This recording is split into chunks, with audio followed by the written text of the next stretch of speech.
Et du coup, j'appelle May Courrier pour la deuxième présentation dans cette session de communication dont le thème, je vous le rappelle, est la gestion des origines dans et par les organisations. May Courrier, je vous laisse prendre place. Votre présentation est déjà affichée, vous avez la zapette, le micro bien près de la bouche.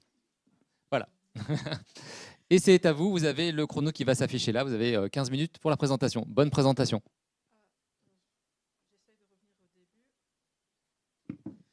Donc, tout d'abord, merci beaucoup Loïc de m'avoir accueilli aujourd'hui.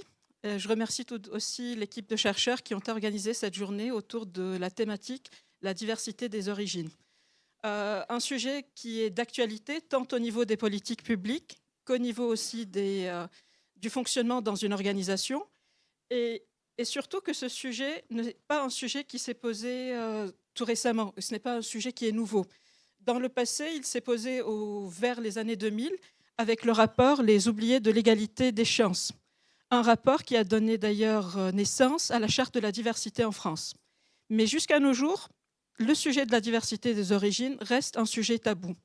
C'est ce qui m'a amené dans le cadre de cette communication à aborder la thématique « Quel levier pourrait permettre de dépasser ce tabou-là en réponse à la problématique justement de ce tabou qui entoure la diversité des origines ».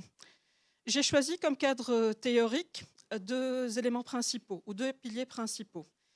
Le premier, c'est l'espace socialement construit au sens de Lefebvre comme sphère publique alternative. Et le deuxième, c'est une matrice de médiation que j'ai construite lors de ma thèse et comportant une grille de lecture avec les pratiques de médiation conséquentes. Je considère ce cadre théorique comme un cadre théorique qui est abordable ou qui approche le sujet de la diversité des origines d'une manière ou d'une démarche systémique. C'est que justement, la démarche souhaitée ou la démarche systémique, c'est l'alignement d'une sphère publique alternative.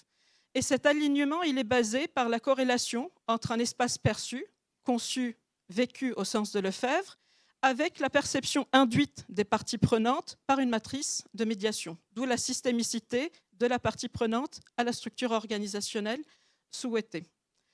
Et surtout concernant le choix ou l'alignement souhaité de la sphère publique alternative, j'ai basé mon travail ou ma réflexion sur The Production of Space, un des travaux principaux de Lefebvre, dans laquelle on considère que l'espace il est construit, façonné et surtout socialement abordé par une relation triangulaire. Et cette relation triangulaire, elle est basée tout d'abord sur un espace conçu qui est défini comme espace abstrait, tel que structuré par les systèmes de pouvoir dominants.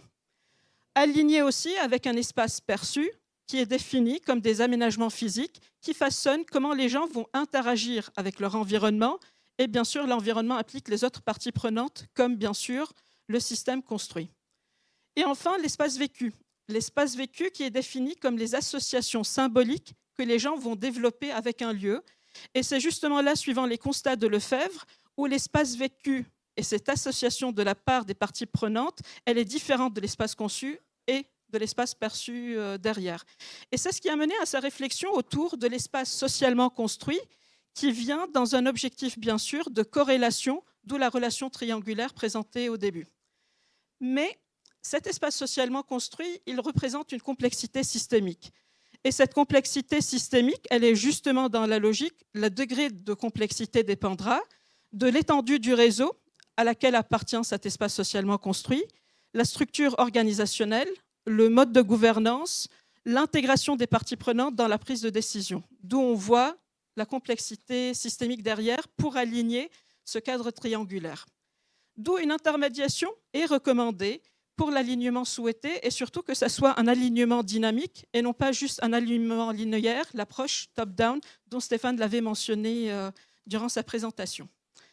Et cet alignement dynamique et cette intermédiation, je l'ai choisi à travers une grille de lecture d'une matrice de médiation, sachant que c'est une grille de lecture composée de 4 caractéristiques principales. Le premier, c'est objectif, lien, processus et durée, sachant que chacune de ces caractéristiques, elle a des composantes binaires.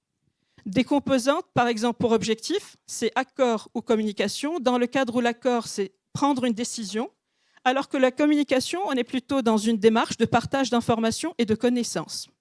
Concernant la deuxième caractéristique lien, c'est une relation interpersonnelle ou de partenariat. La relation interpersonnelle de nature, c'est une relation éphémère et c'est un dialogue direct entre un intégrateur ou un médiateur et bien sûr les parties prenantes présentes. Alors que dans le cadre d'un partenariat, c'est une relation constructive où on est plutôt dans une communication circulaire à travers des outils bien déterminés en avance. Pour la troisième caractéristique, processus, ça, on est dans le cadre d'un processus soit de médiation structurée ou approche structurée. Pour la première, on est dans une séquence, étape de séquentielle. La durée, elle est bien limitée dans le temps, dirigée par un intégrateur ou un médiateur, et c'est surtout pour résoudre un conflit commun.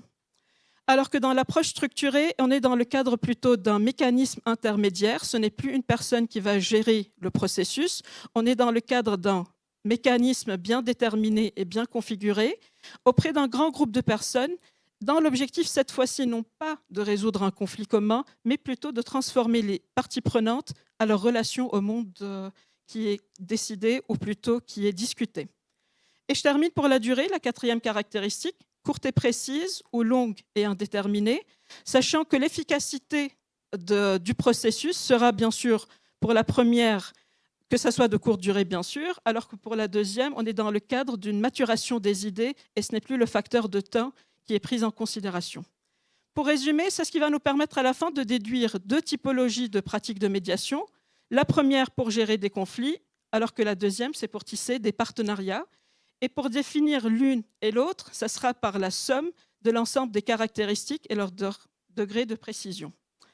Et ainsi, à la base de cette grille de lecture de médiation, deux pratiques de médiation ont été résumées. Ce sont des pratiques de médiation existantes. Je cite à titre d'exemple pour respecter l'horaire bien défini. Les pratiques de médiation pour tisser des partenariats qui s'alignent avec les caractéristiques derrière, c'est des pratiques de médiation culturelle, interculturelle, transnationale, environnement, éducation, scientifique et territoire. Donc ça, c'est concernant l'alignement choisi à travers cette grille de lecture de médiation. Pour la méthodologie, parce que là, je suis en train de parler d'une étude qui est en cours et qui est basée dans le dispositif qu'on va voir juste à la suite, deux dispositifs de France Travail. Donc pour la méthodologie choisie, ça va être une enquête qualitative, les données primaires et données secondaires comme données, et surtout pour le type de collecte des données primaires, ça va être basé sur un entretien semi-directif basé sur un guide d'entretien où il y aura 3 sections. Ces 3 sections sont basées sur, bien sûr, la grille de lecture de Lefebvre, entre espace vécu, perçu et conçu, et des observations participantes, comme il y aura 2 dispositifs que je vais en parler à la suite. Dans le premier dispositif, je vais participer aux entretiens de recrutement basés sur le déroulement de l'art d'accéder à l'emploi, alors que dans le deuxième dispositif, je vais être bénévole au Festival de l'égalité des chances en action. Et pour les données secondaires, c'est là où actuellement je suis, que j'ai finalisé. Ça a été basé sur des rapports de France Travail sur le dispositif de l'art d'accéder à l'emploi, qui est un dispositif qu'ils ont commencé par tester en Hauts-de-France en 2024. Et suite aux résultats obtenus fin 2024, ils ont décidé de rendre le dispositif au niveau national. Et c'est ce qui a été annoncé en janvier 2025.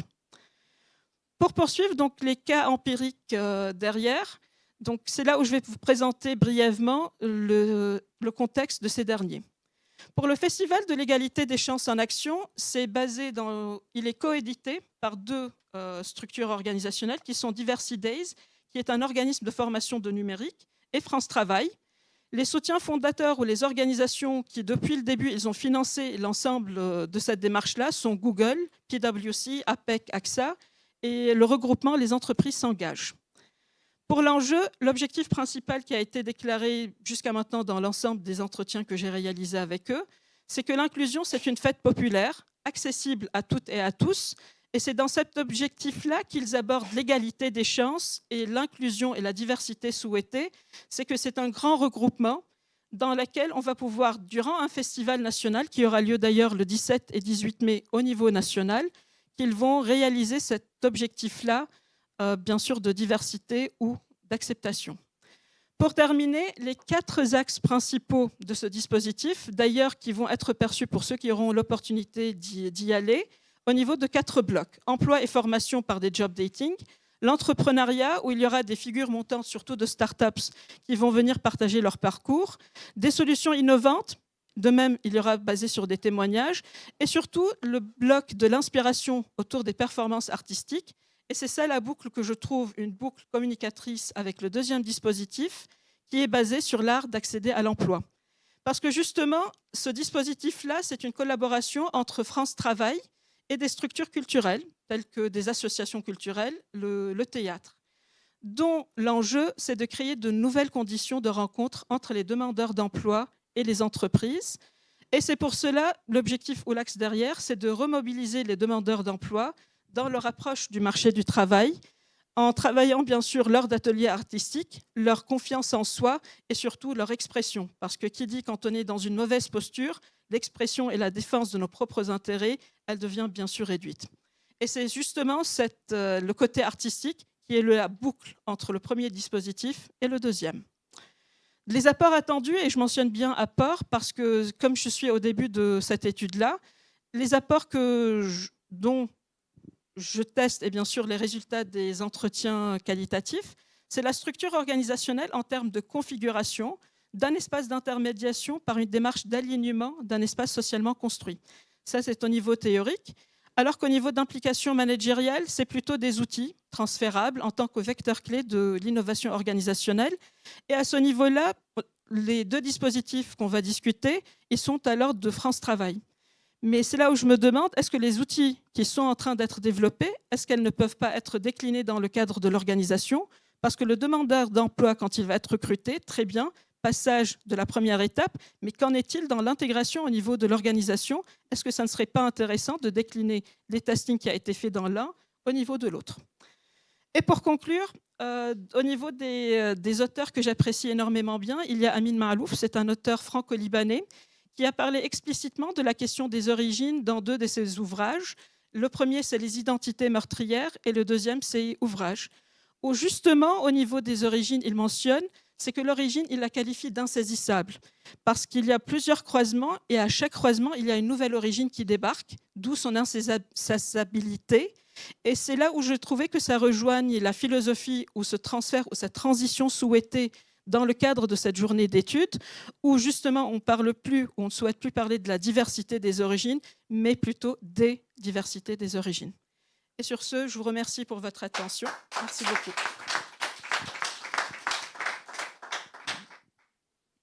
Merci beaucoup. Mais y a-t-il des questions dans la salle?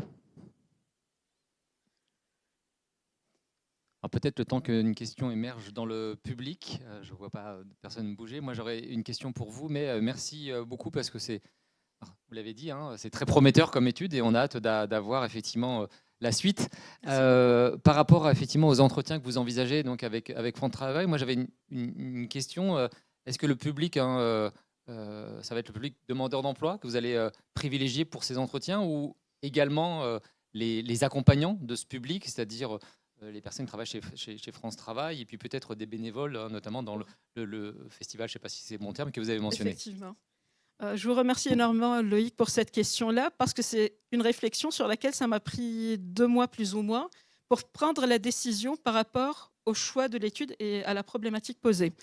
Et comme je suis dans une démarche systémique où la représentativité des parties prenantes au niveau de l'action, elle est très importante, et dans l'objectif à ce que le jugement relatif à la structure organisationnelle ou à la configuration souhaitée de la structure organisationnelle, que ça soit dans une démarche holistique, c'est là où les parties prenantes étaient très importantes pour bien percevoir et mieux comprendre l'espace qui est conçu. C'est là où on est du côté des décideurs, que France Travail et Universidays, qui est le deuxième collaborateur de France Travail. Ça, c'est au niveau de l'espace conçu.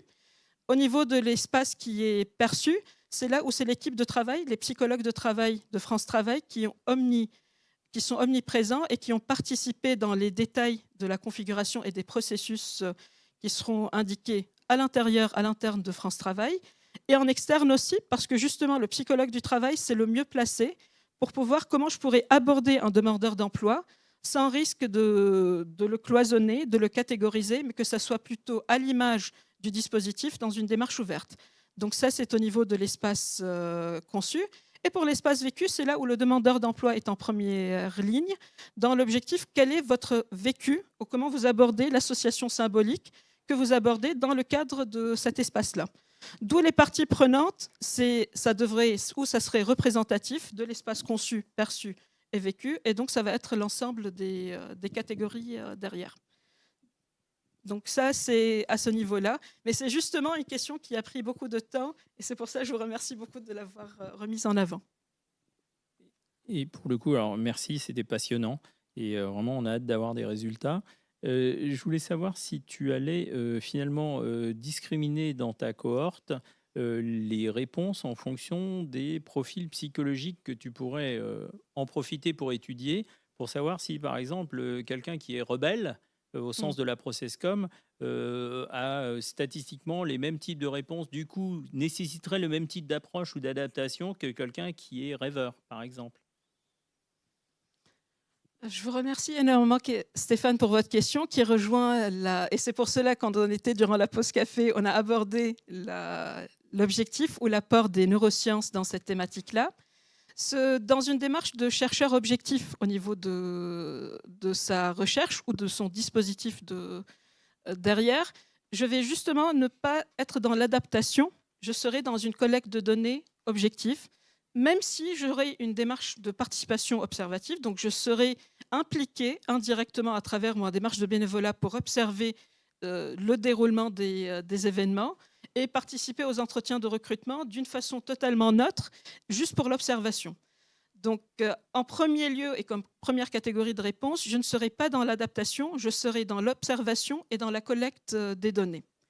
Ceci dit, et c'est là où la démarche ou l'implication ou la causalité derrière, au niveau de l'analyse des résultats, c'est là où un outil justement qui pourrait être proposé, parce que si jamais l'espace perçu, parce que dans le monde idéal, l'espace perçu, vécu, conçu, ils sont totalement alignés, la vie est belle, mais par contre, j'obtiens un outil de mesure. Ça veut dire, ce n'est pas que c'est quelque chose qui est négatif, voire même c'est le monde parfait, ils sont tout à fait alignés. Mais nous savons tous les deux, et d'après votre réaction, que ce n'est pas le monde parfait. Et c'est là où des outils, dans l'objectif d'atteindre cet alignement dynamique souhaité, est-ce que ça ne serait pas intéressant d'avoir un outil, et je préfère rester dans la terminologie d'outil d'adaptation, qui permettra non pas de s'intégrer, parce que c'était ça la réponse au niveau de la présentation précédente, ce n'est pas le choix d'aller vers le monde d'autrui, mais c'est d'essayer de créer un cadre commun. Et c'est ça l'objectif d'un espace d'intermédiation, c'est d'assurer un cadre où tout le monde pourrait communiquer avec l'autre, sur un même cheminement, sur des mêmes valeurs, sur des mêmes espaces conçus, et qui va permettre à la suite d'avoir l'intermédiation, communication souhaitée, et ainsi l'alignement des trois espaces conçus, vécus et perçus. Merci. Et pour le coup, si tu considères qu'effectivement on n'est pas dans un monde parfait et que l'espace perçu peut être perçu en particulier différemment pour des raisons culturelles ou de profil psychologique, est-ce que dans les outils que tu proposais pour des outils managériaux ensuite de réponse, est-ce qu'il n'y a pas un intérêt à collecter effectivement ces caractéristiques discriminantes dans la cohorte pour que ensuite les managers, s'ils veulent réutiliser tes constats scientifiques et complètement neutres, puissent le faire, mais avec une pertinence supérieure parce qu'ils vont pouvoir, eux, décliner par exemple en 6 ou en 9 types d'approches pour créer un espace perçu de la même façon en étant non pas égalitaire, mais équitable. Excellente réflexion. Et c'est justement cette démarche de chercheur de neutralité qui serait très intéressante à avoir. Et si tu me permets, je vais élargir la partie au niveau de perçu, parce que c'est justement l'application, les process et les dispositifs managériaux. Si nous repartons vers l'espace conçu, parce que l'un, il est conditionné par l'autre, surtout dans les organisations publiques. Parce que dans les travaux qui vont suivre suite à cette étude-là, ça sera la distinction entre organisations publiques et privées. Et dans l'organisation publique surtout, on est dans le cadre du top-down. Il y a des valeurs, des règles strictes qu'il faut respecter où ce n'est pas discutable. Et ces règles strictes vont se décliner dans le cadre de l'espace conçu où il y a des choses qui n'est pas adaptées à l'espace qui sera vécu, mais plutôt par rapport à ce qui est indiqué au niveau. Et c'est pour cela, je commence la réponse par la distinction entre organisations publiques et privées. Et vu la sensibilité du sujet au niveau d'une organisation publique, pour le moment, et pour respecter le temps, promis Loïc, je vais le garder de côté, et je pars plutôt du côté d'une organisation privée, où justement, effectivement, la reprise ou la collecte des données analysées qui vont permettre de savoir mais quelle est la distinction, quelles sont les difficultés ou les enjeux par rapport à cette manque ou ce manque d'alignement, c'est là où les outils vont pouvoir être développés, soit dans une démarche d'optimisation d'efficacité en termes managériels, soit en termes par rapport à ce qui a été l'association symbolique qui a été faite par la partie prenante dans l'espace vécu, le demandeur d'emploi dans ce cas précis, et comment nous pourrons améliorer les processus en interne par le respect de cet objectif-là ou de ce constat-là qui a été observé. Merci beaucoup. Merci, un grand bravo, May, pour votre présentation. Et donc, j'invite désormais Rémi Park à nous rejoindre pour la troisième et dernière communication dans cette session dédiée à la gestion des origines dans et par les organisations. Votre présentation s'affiche, vous avez la zapette, le micro bien près de la bouche et Super. vous avez le chrono qui va se déclencher.